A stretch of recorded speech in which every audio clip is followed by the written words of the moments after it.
terrifies me. A recent spike in heroin overdoses, nearly 100 in the last week alone, have Lori Herion fearing for her daughter's life. I would love to get high. I would. You know, I'm a drug addict. That's what I do best.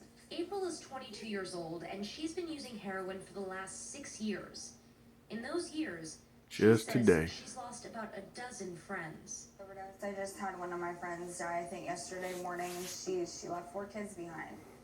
Officials suspect a batch of heroin laced with elephant tranquilizers is to blame for the latest string of overdoses. But April says that's not enough to scare away regular users. When you are addicted to heroin, when you're using, you don't care about dying.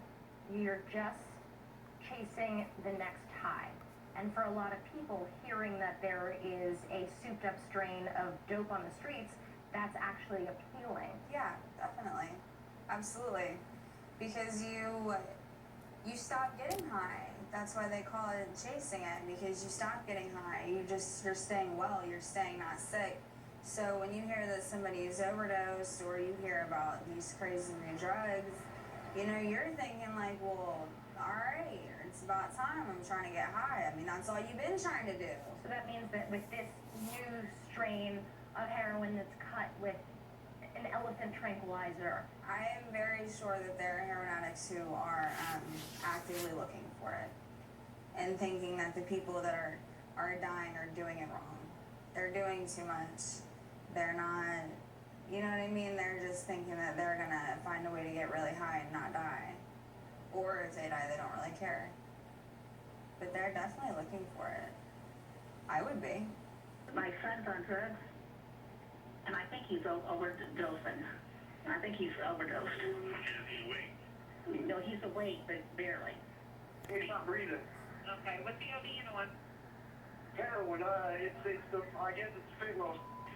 This firehouse in Cincinnati responded to nearly 24 overdoses in a single day last week, more than 10 times their daily average. And they don't know when the calls will stop coming in. But April's mom is worried about a different type of call. You know, we hear an ambulance, and we always wonder if it's someone that we know or for our child.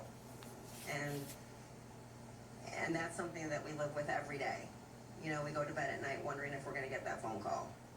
April and her mom know better than anyone how difficult the struggle with opioid addiction is.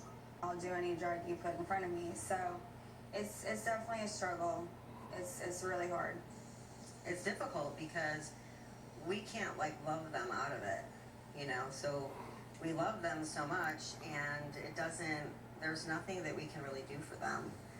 April says getting sober is a daily struggle, but in her eyes, not using heroin is progress, even if other drugs are taking its place. Definitely not. I wouldn't say I'm using, but I've used twice since I've been out. I've been out for a month, so. how has heroin changed your life? Well, I'm 22. I just did 11 months incarcerated. I'm back on probation with more time on the shelf. When in reality, I mean, I probably should have been applying for med school this summer. You know, that was what I wanted to do. That's where I should have been. Rachel Crane, CNN, Cincinnati.